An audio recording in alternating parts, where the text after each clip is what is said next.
Welcome back to Opening Statements. This morning, we're spotlighting what could be going on inside the mind of a 14-year-old girl accused of killing her own mother.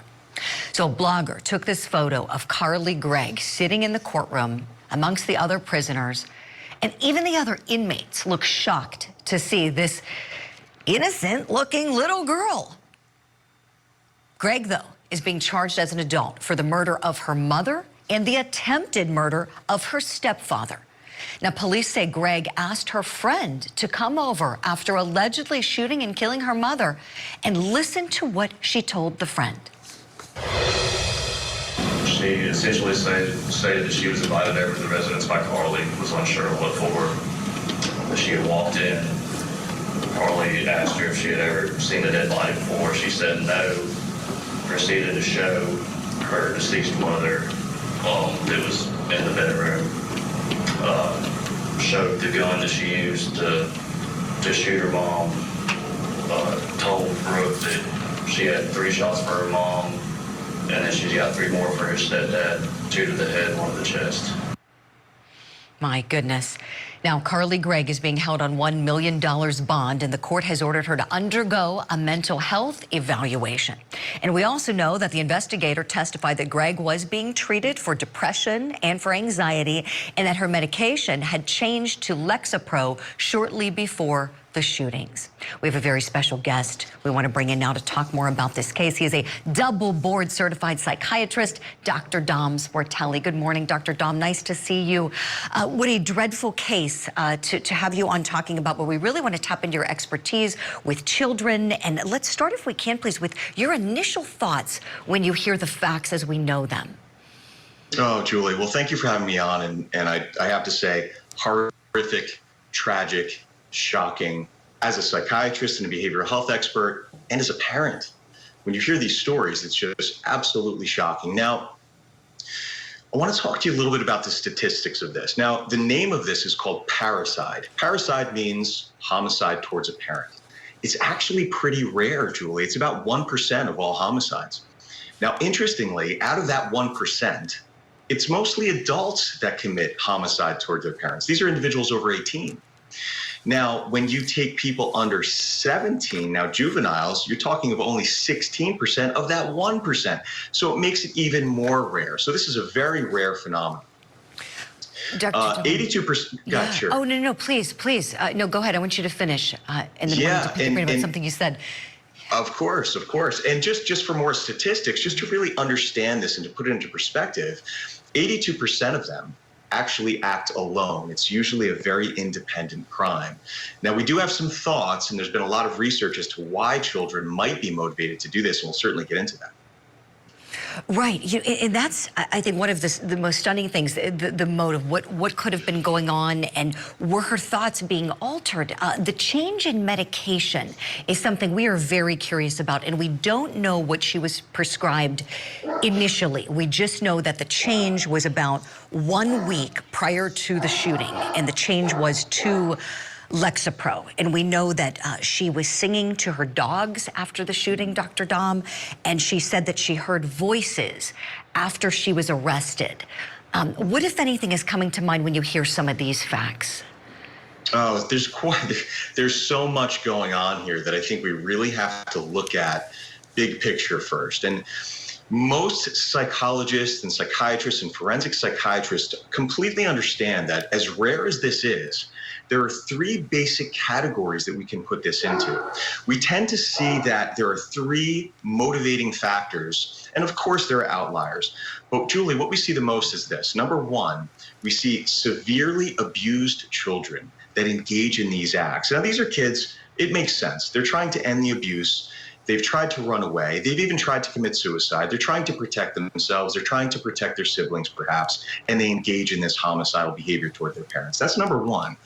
Number 2, which I'm sort of leaning towards here, is what we call the dangerously antisocial child. And being in forensics and law, I'm sure that you completely understand sociopathy and psychopathy. These are individuals that they have a persistent lack of empathy. They just don't feel remorse. They're just so detached. Now, in this category, the dangerously antisocial child, the motivation is, as crazy as it sounds, is to further the child's own goals. They look at the parent as an obstacle. Maybe the parent doesn't want them dating somebody. Maybe the parent is not letting them go out at night. Who knows? But we do see a pattern of defiance in these children. We see a pattern of minimal responsibility for their actions, sometimes violence towards animals and other people. Now, that's number two. Now, number three, just want to get through these. The third one, too. Now, this also kind of fits. This is the severely mentally ill child. This is number three. And this could potentially be a diagnosis of what we call psychosis, which is a breach in reality. The child sometimes hears voices. Sometimes they hear command hallucinations, like they hear God telling them to do things. This is much more rare. But the statistics, Julie, on the mentally ill child that kill parents are usually older. They're usually young adults over 18. In this case, it really, really looks like the antisocial picture to me. But I do want to get to the SSRI, the medication question as well. Right. No, appreciate it, Dr. Dom. And that being said, so we do have a little bit of a timeline, as you said, about things that can be done to further a child's own goals, or if they perceive their parent as an obstacle.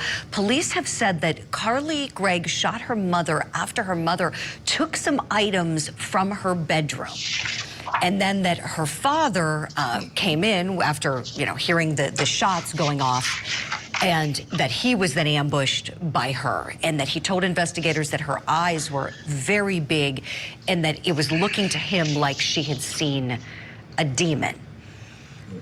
Adding those facts into the equation, Dr. Dom, thoughts, please. I'll tell you, think about it. So mom took something away. Mom took something away. And that's really kind of leading me back toward that very antisocial personality with this lack of empathy and furthering their own goals.